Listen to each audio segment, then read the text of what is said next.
Attention, everybody. The views and opinions expressed on the show are not necessarily those of Acts Ministry, Acts Media Group, and or their affiliate and supported ministries and or nonprofits. So now, the woman and the man with the plan to put gold in your hand.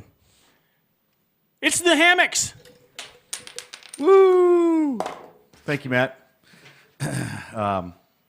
Well, we are excited to be here. This is our first broadcast from the new studios of Acts Media.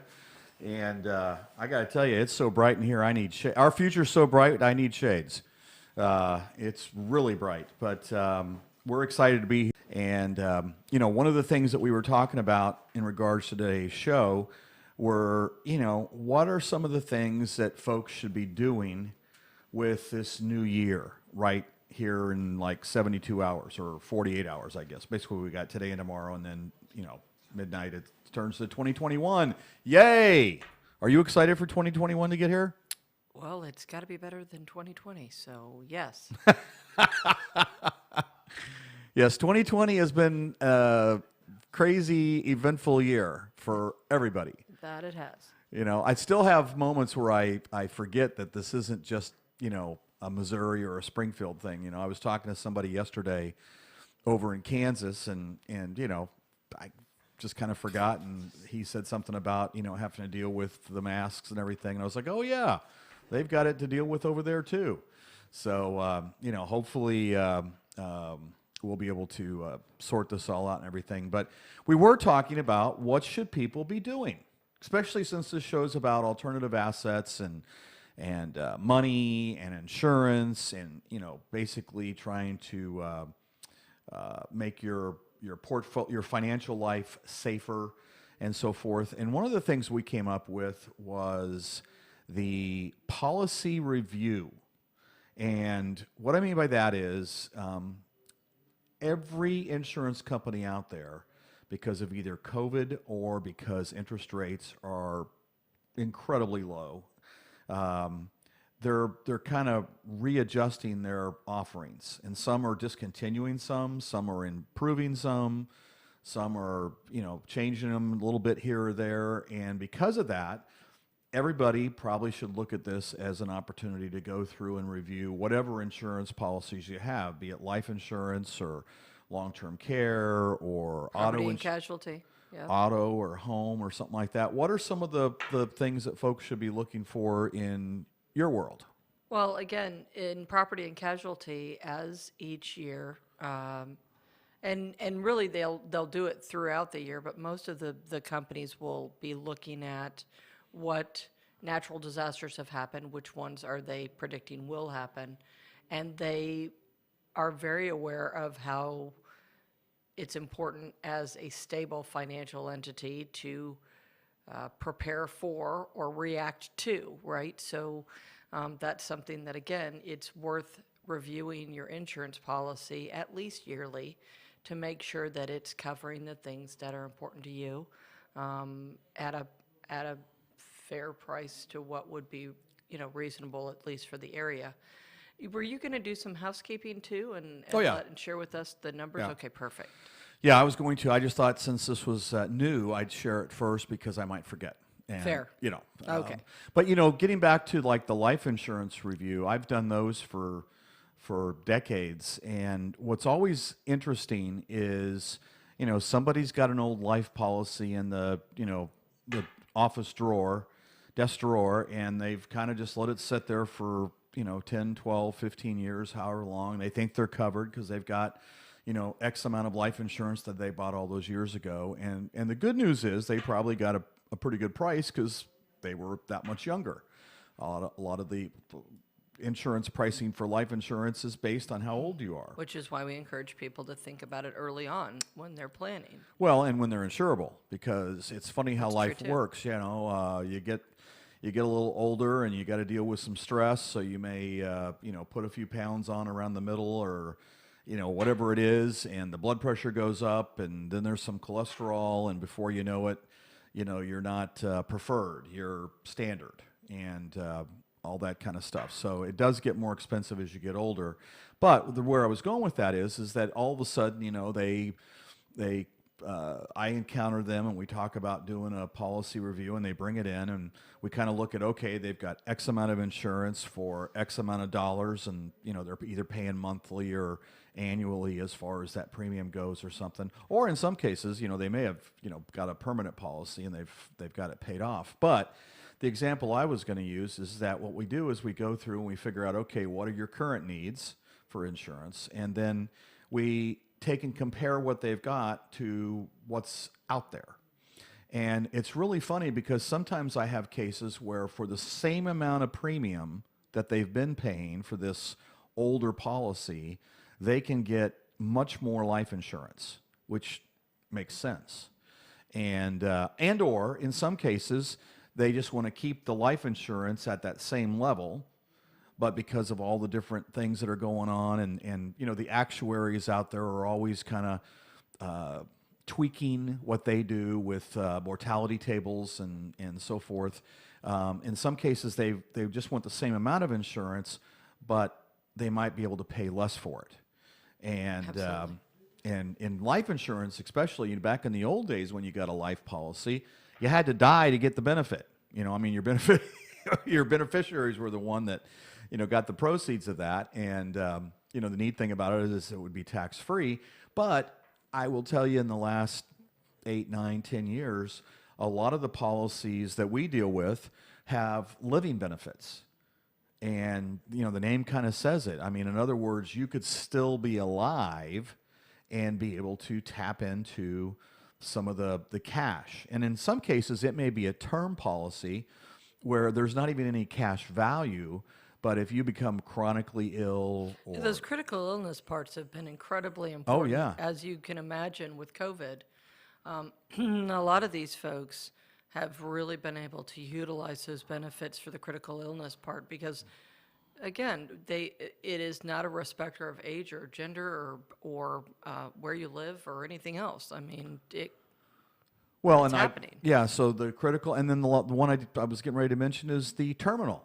All of a sudden, God forbid, but you find out you've got, 6 months to live, and some of these policies are set up to where you can contact the company, and in most cases they'll do a quick medical exam, and there may be an expense for that. I mean, one that I deal a lot with, they say it could be up to $500, but they're all different, and they're not all going to be $500 for the medical exam. But basically, they're just trying to determine your eligibility, and they want to make sure that if you are in fact terminal, that they are extending to you that benefit. Well, and since it's term and there's no cash value, what happens is let's say they determine, okay, you're right, you got 6 months, you might be able to tap into as much as 80% of that face value.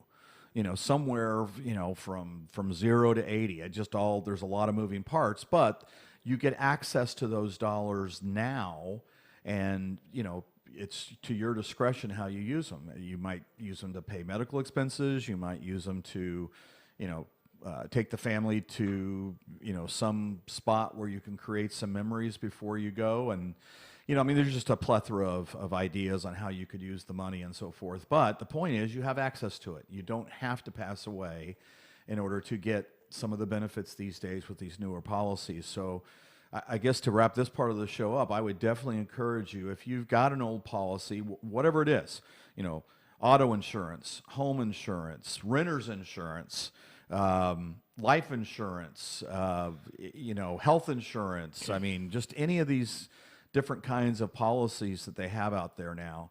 Long-term care insurance. I would contact your agent and see if you could have a quick review. If you don't have an agent, by all means give us a shout.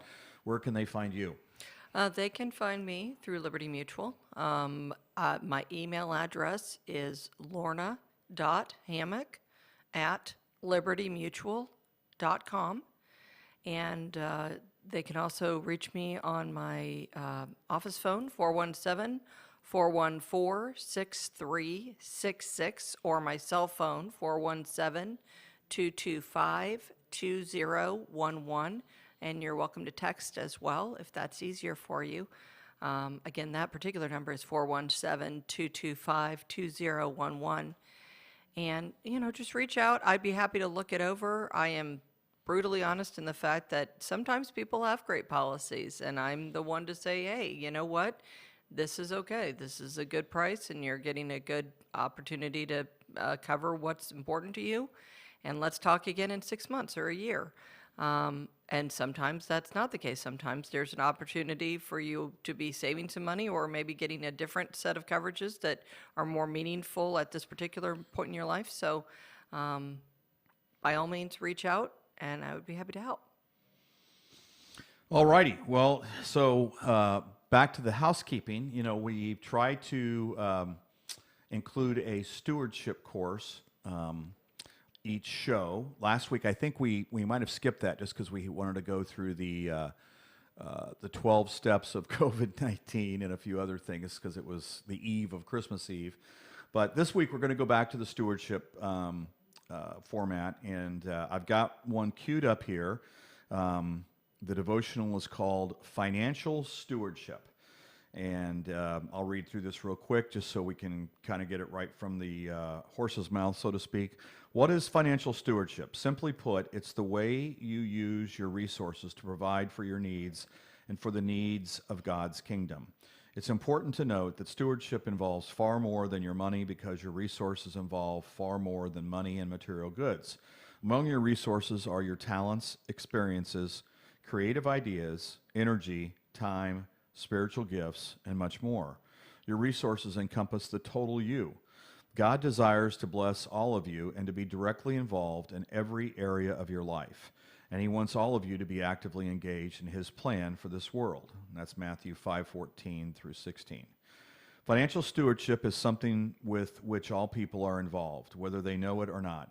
Every person is a steward of God's gifts, including money and material goods, and he has a perfect plan for what you're to do with your money and material wealth. He has a plan for blessing you with increase in money and material possessions, and for you to increase your ability to bless others. The key is discovering what that plan of God is for you. You must remember that God doesn't separate your business life from your spiritual life. From his perspective, the two are intricately connected. Why? Simply because you can't be prosperous if you're growing and bearing fruit in only one area of your life. Prosperity has to do with your entire life.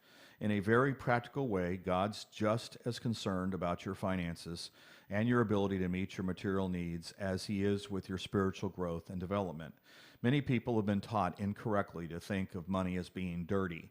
They view finance and business as unspiritual matters, and certainly not anything that could ever be considered holy. They regard money and financial principles as subjects that should be outside the domain of the church. Let me assure you, God doesn't see money as filthy. Money itself is neutral in his eyes. It's what we do with our money that counts before God. He desires for our financial lives to become sanctified, which means that we deal with our finances in purity, governed by right motives and in ways that are wholly acceptable to God. Not bad. I actually really like that because one of the things we occasionally talk, I talk to friends and stuff about that, and they'll say things like, well, I never really went into the ministry, or, you know, gosh, I want to serve God more, but I don't feel like I'm doing a great job. You know, every day, and I used to tell myself this when I was a stay-at-home mom too, even if you're cleaning toilets, right? Even if you're scrubbing the house or fixing meals or doing some of the other unglamorous things that we get to do every day, if you're doing that to the glory of God, you are serving his greater purpose, because all of those things need to be done. And you and I both in our career lives have tried really hard to continue to be servants of his will in whatever capacity we can be. We try and help people, and we make sure that we're doing the right thing by people. And we know that the financial part takes care of itself. It always has. Well, we've got that saying we like to use, you know, chop wood, tote water, you know. Yeah, chop wood, carry water before enlightenment, and then after enlightenment, chop wood, carry water. Yeah. You have to continue to be on that path. You have to continue to serve. You're never going to arrive. The only time that we arrive is when we pass through the pearly gates. I mean, that's your arrival. But as long as we're here, we're chopping wood and carrying water. Well, and I know just from my own experience, I can still remember back in the old days, the 1990s. I thought I was a pretty big shot, and so I could only go to the doctor for my physical in December because it was a little slower. The rest of the year I was all over the place traveling and stuff like that. So I had this annual physical there for about a decade where I'd go see my doctor and they'd do the lab work and stuff. And I'll never forget this. December of '97, I was in with my doctor at the time, and I had just completed my most successful year financially. And, I was sitting there on the table while he was, checking the pulse and all this kind of stuff. And I told him, I said, it is the weirdest thing. I made X and I'm miserable. And, of course, being the good doctor that he was, he wrote me a prescription for an antidepressant, but, which I no longer take. But anyway, that's neither here nor there. The point is that, here was this year that I'd had so much success financially, but, there was something missing. There was something not clicking the way it should as far as my life at the time. And, of course, that was before I'd met the lovely Lorna here. Well, okay, but what it comes down to is that money is not evil any more than it's good. It's not perfect. It's not your solution. It's never been your solution. It's never been anyone's solution. A lot of people say, gosh, I'm willing to take that risk. Let me know when you want to give me a whole bunch of money and I'll tell you whether or not I'm happy. But on the flip side, when it comes right down to it, you have to be stable before that. Money enhances what you're already on the path to do. So, it's amazing how many emotions that just that word alone, much less the actual object, has. That it triggers. Yeah. Well, and the other little thing that popped into my head here is to just kind of mention, be careful what you pray for, because you just might get it. I mean, I know what I was praying for back then, and we had some interesting things happen in the next couple of years, and some of it was business life, and some of it was spiritual and all that kind of stuff. So. It's just I've learned, it's funny, years ago I was doing something and I thought, well, maybe I need more patience. And so I, included wanting more patience in my prayer. And, like within a day I was stuck in traffic someplace here in town and I told somebody about it and they were like, well, see, you got what you prayed for. You got more patience. You had to have more patience to survive that traffic jam and stuff. So anyway, we do have more housekeeping. Let's get into some of the prices for some of these precious metals. And these first few, remember, are precious, and so the prices are by the ounce. As of 9:18 this morning, gold, the ask on gold was $1,886.50. Silver was $26.45. Platinum was $1,068. Palladium was $2,397 an ounce, and rhodium was $16,300 an ounce. And to make it, I guess, maybe even more clear on how things are doing, since we're sitting here on the 30th of the month with 2 days left in the year, let me just give you an idea. For gold, gold for the year to date is up 23.85%. And in the last month is up 5.77. So that's not bad, 23.85. If you'd been sitting there on January 1 of 2020 and I told you that, on December 30th, I could have you with a 23.85% return, would you have taken it?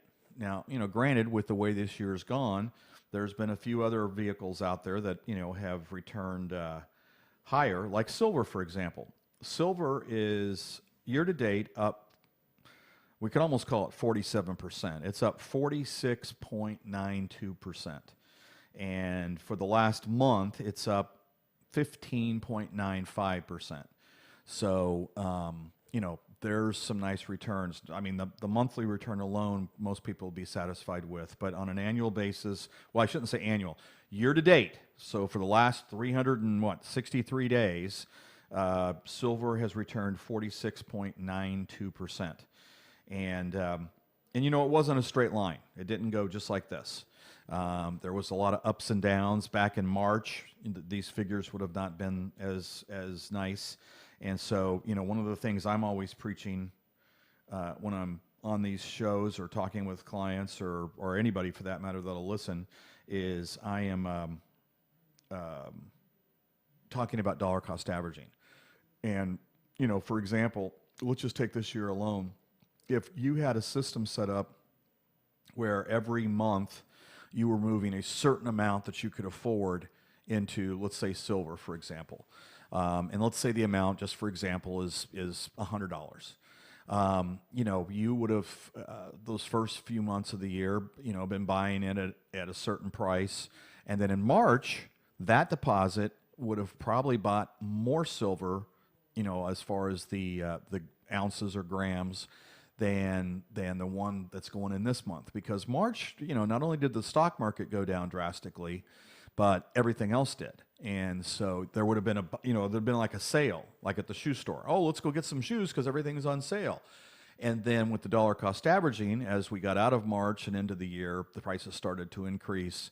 And, granted, you're buying less silver with your $100 a month, but you would have taken advantage of the lower price and overall would have a better experience, I would think. I mean, there's nobody I know, not even the talking heads on TV, that can ever pinpoint the exact top or the exact bottom of any market, be it the stock market or options or metals or real estate or whatever. So just kind of food for thought there.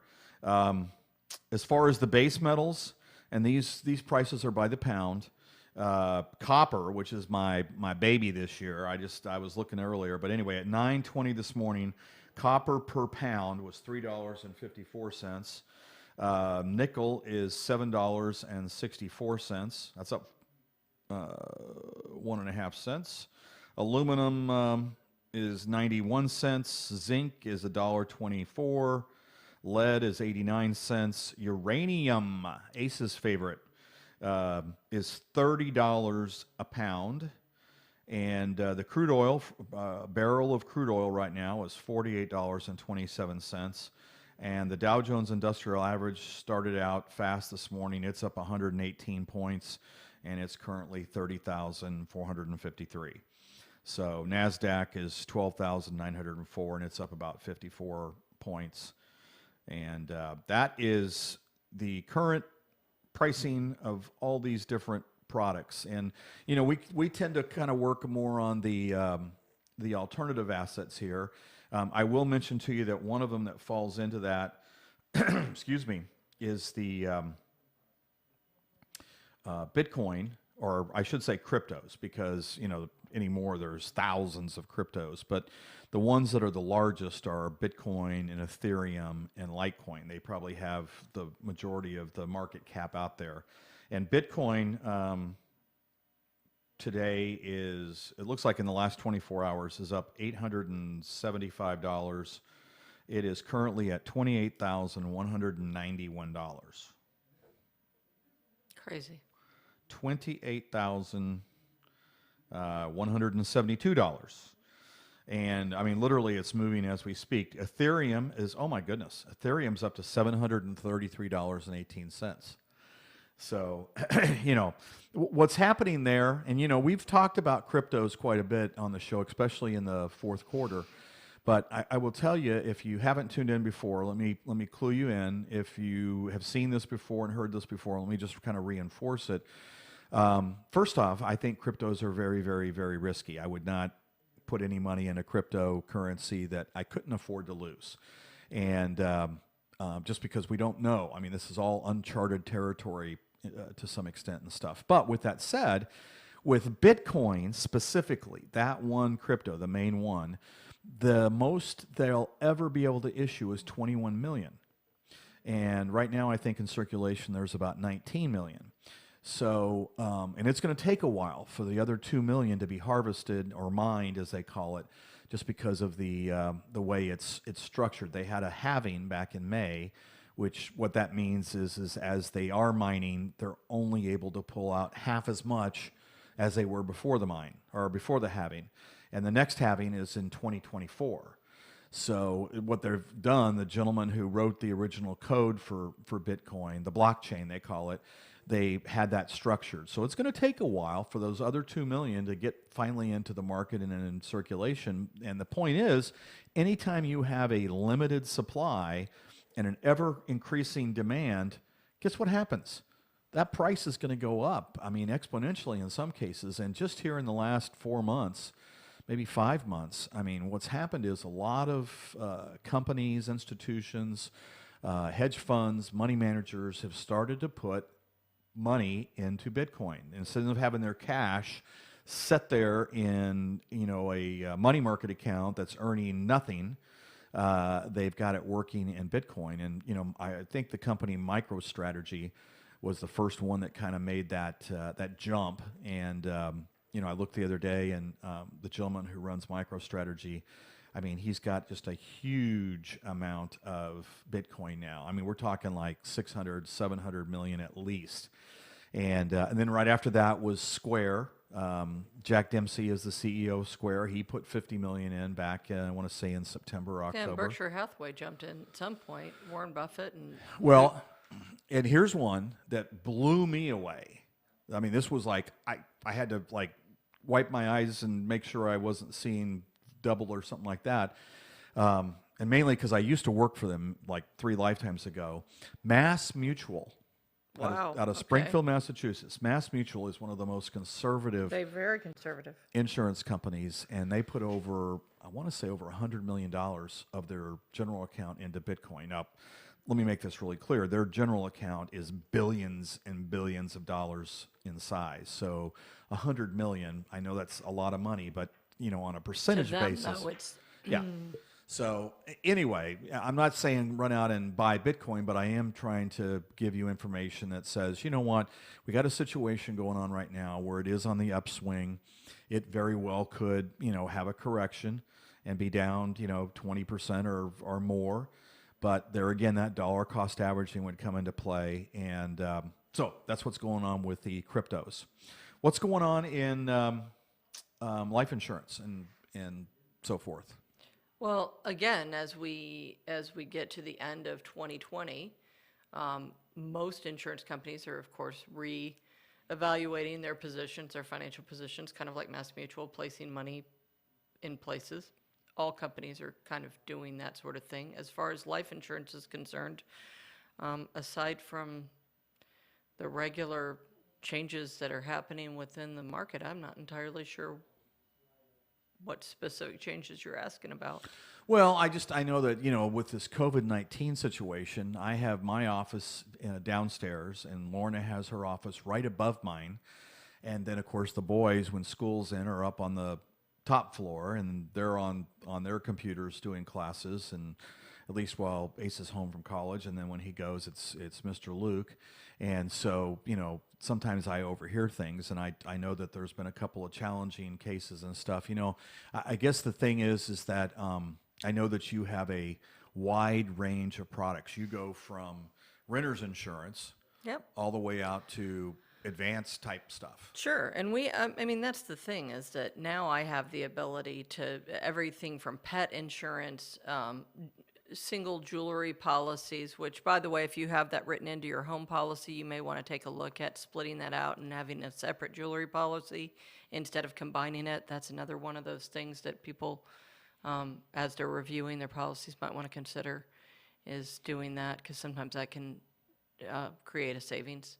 And then all the way up to, annuities. So we have the ability to do a lot of things, but the things we don't do, you do. So, well, and that's just it. I mean, I will tell you that in the last 6 months, I've always been licensed to sell these next 2 things I'm going to mention, but there's been a lot of situations that have come up where that was the necessary product for the solution. And what I'm referring to is that there's a lot of Medicare supplements out there. We now handle those. And then here recently, I had a dear client of mine that called me up one day. She'd seen this solicitation from a insurance company on a final expense policy for her husband. And her husband is, he's a little bit too short for his weight, and He's not overweight, he's under tall. he's under tall, and one or two other things and stuff. So she was, curious and stuff like that. Anyway, make a long story short, I got to looking at what she had been approached with, and it was from a good company and everything. But I did some digging, and we've now added a company to our portfolio of companies we work with that has just some incredible final expense options. They've got whole life, they've got term, they even have a little, I guess you call it a rider that basically once you add it, it makes sure that if and when that time comes, the price of the stuff, the casket, the urns, the different ancillary products that go into a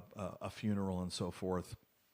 And God knows we've gone to our share of funerals here in the last 6 months. We just went to one Saturday for a dear, dear friend of ours. But, all that stuff's expensive. And this rider basically not only locks in the price so that as these prices are escalating by all the different, funeral homes and companies that put these things together and stuff, but they also have a service where they will literally go in, if need be, and be your advocate, I guess you'd call it. So, let's say you had this on your policy and you passed, and of course, your better half or your family knew about this, and they didn't think they were getting the best prices and so forth. They could contact this service, and the service would then start dealing with the funeral home. And I mean, one of the guys that actually is with the company was telling me about his own mother-in-law situation where a good friend of his in this little town he lives in, was trying to charge something like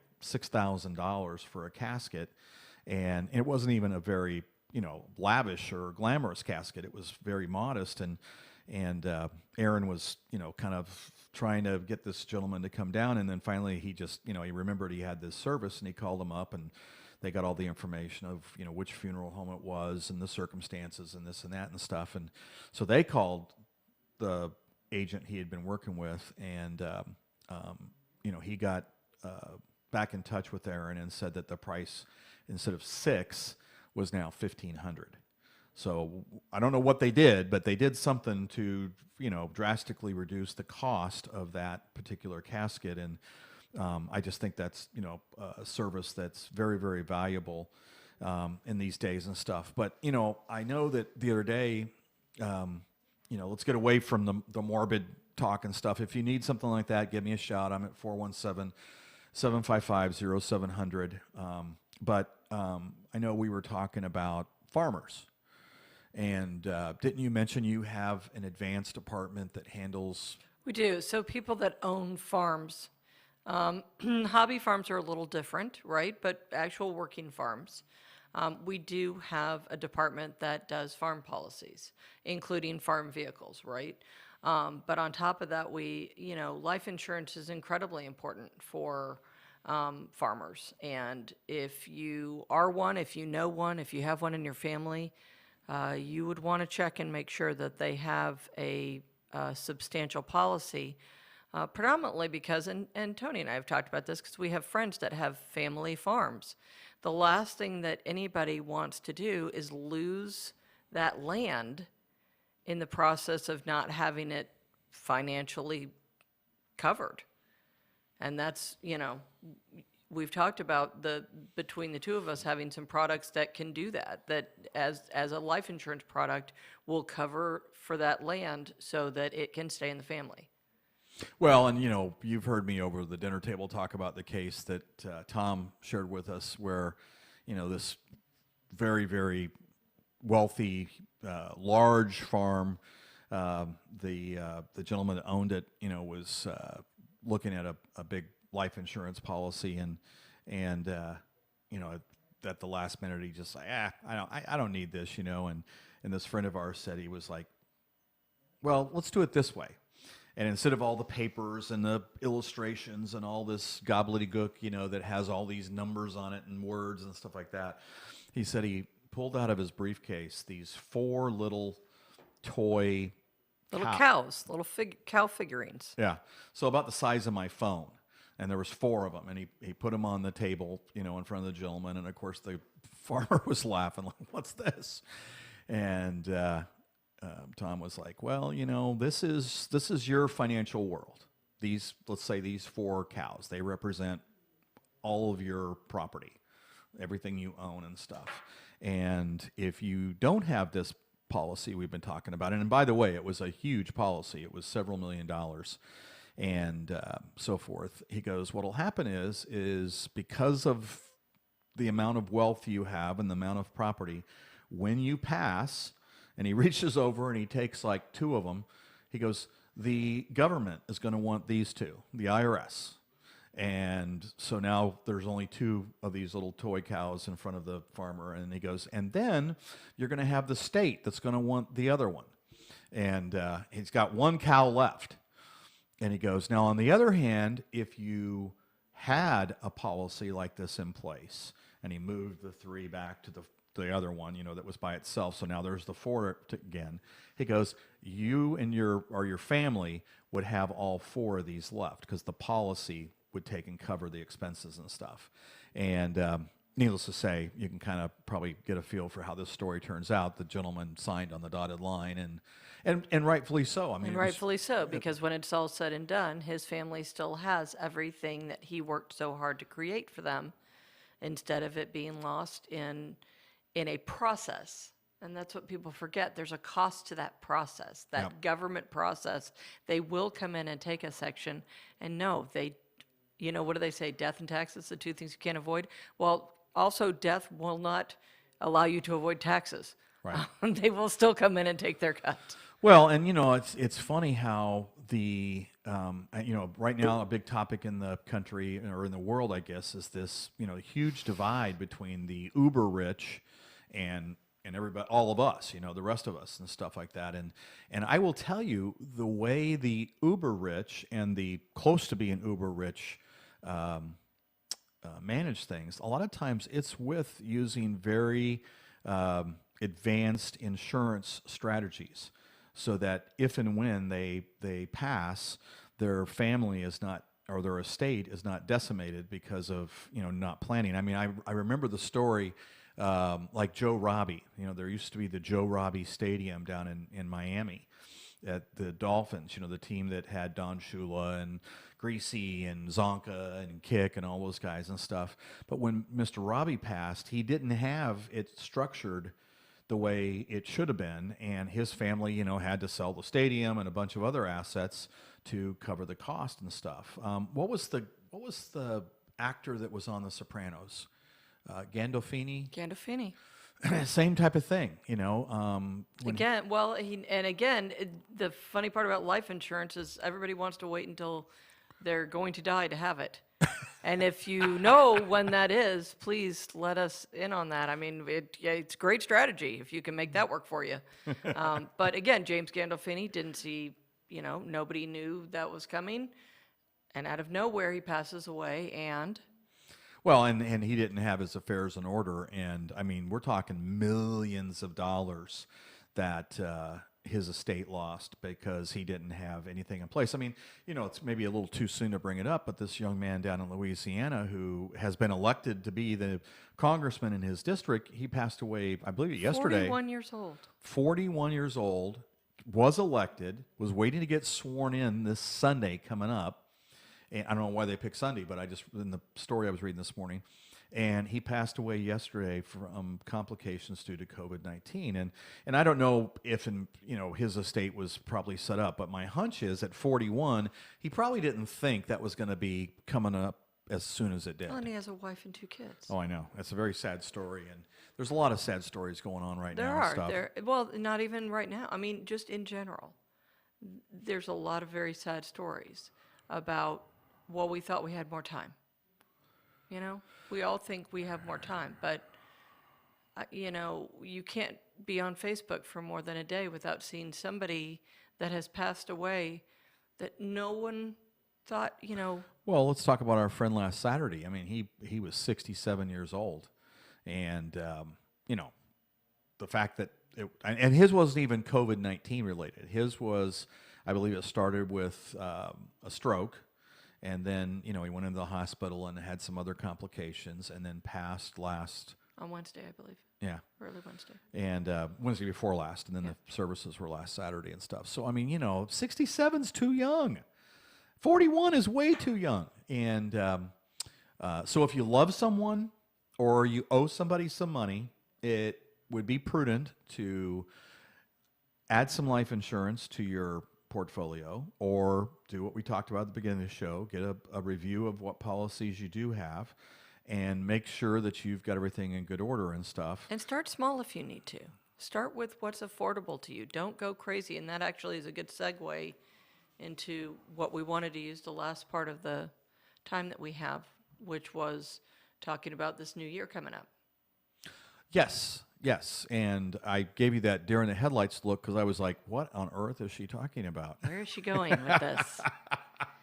Well, actually, that was that whole policy review. I mean, do you have something you want to add to that as far as this new year coming up?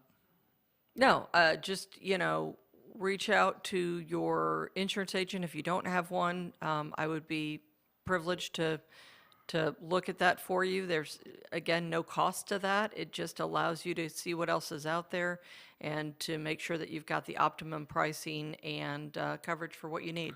So that's it. Well, let's segue into this because we do have a few minutes left, and I do know that all the names are redacted, and all this is confidential, and so forth and so on. But I do know that we seem to be a very desirable part of the country here in Southwest Missouri, and you have a number of people that you've encountered that are moving in from like California, Correct.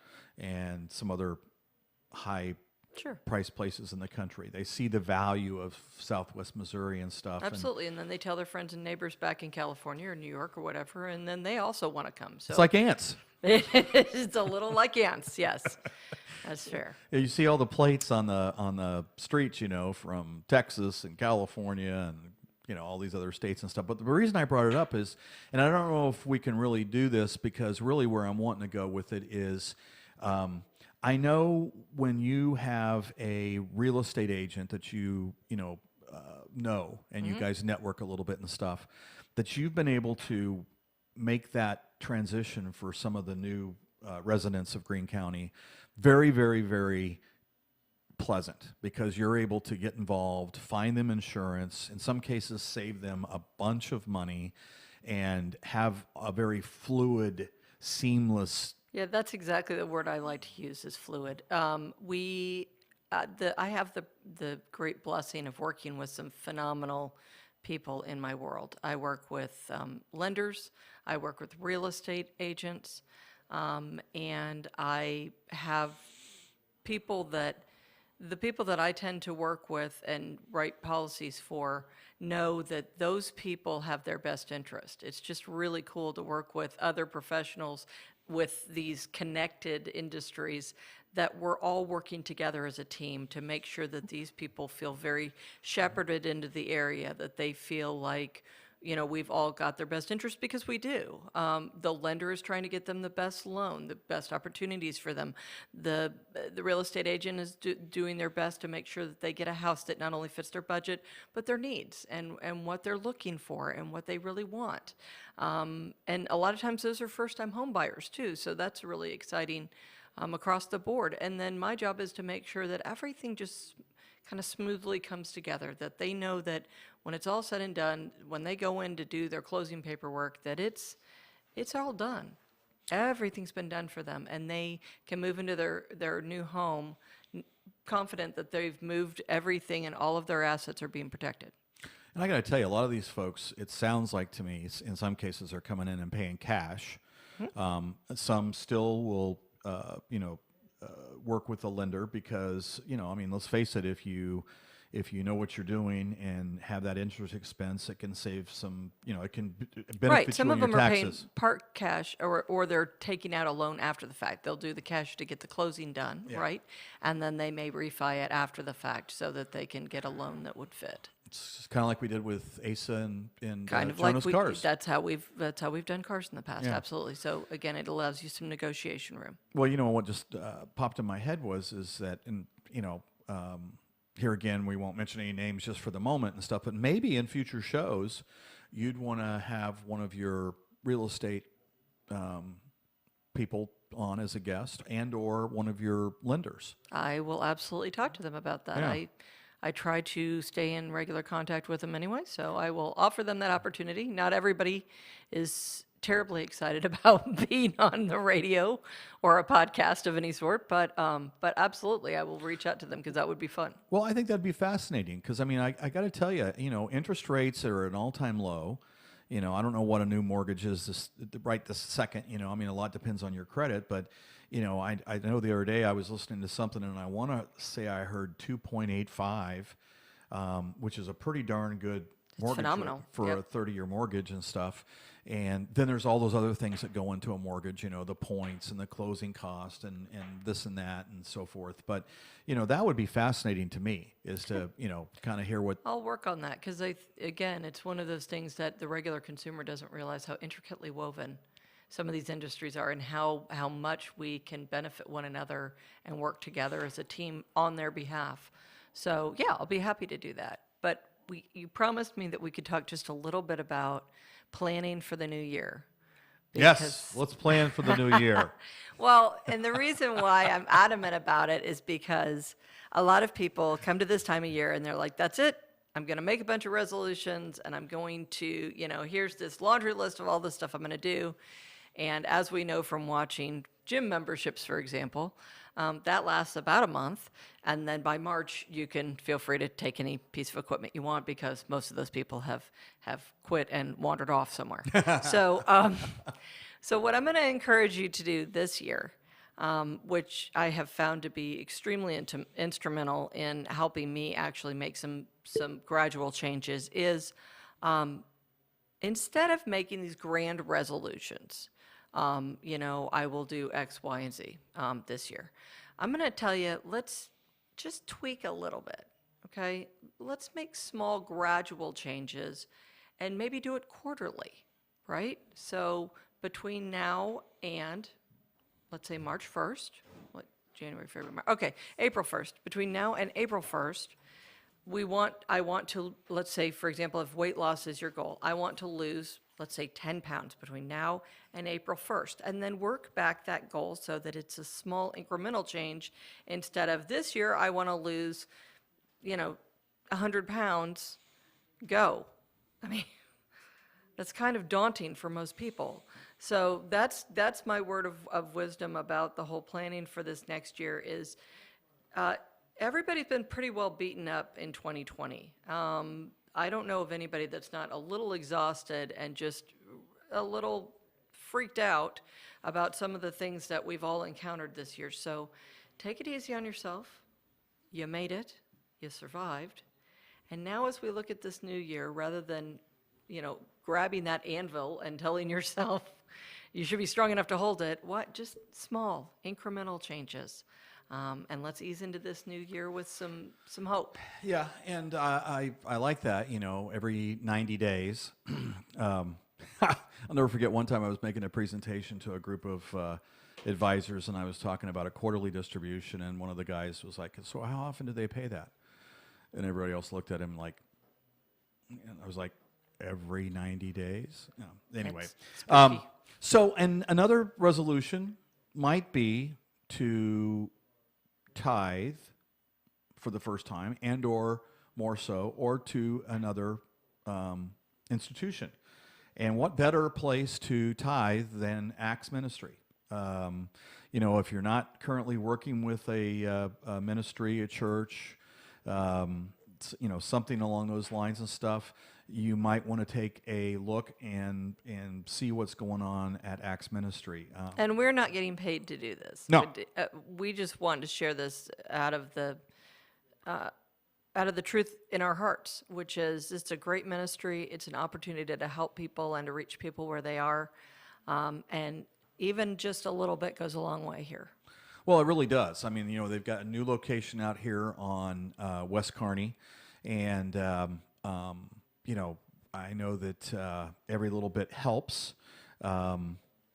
So, you know, reach out. I mean, they've got a lot of, I guess I call them sub-ministries. You know, it's not just Acts ministry. It's kind of the umbrella underneath that are several other ministries. And, you know, that's one of those things you might kind of look at all the ones and see if there's one of those that, you know, is something you're passionate about. I know that Matt Pearson's dad was running the one for veterans.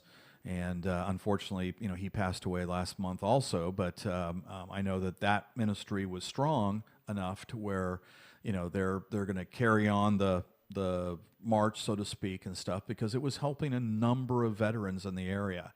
And you know, I got to tell you, there's some veterans that, you know, I mean, they need all the help they can get.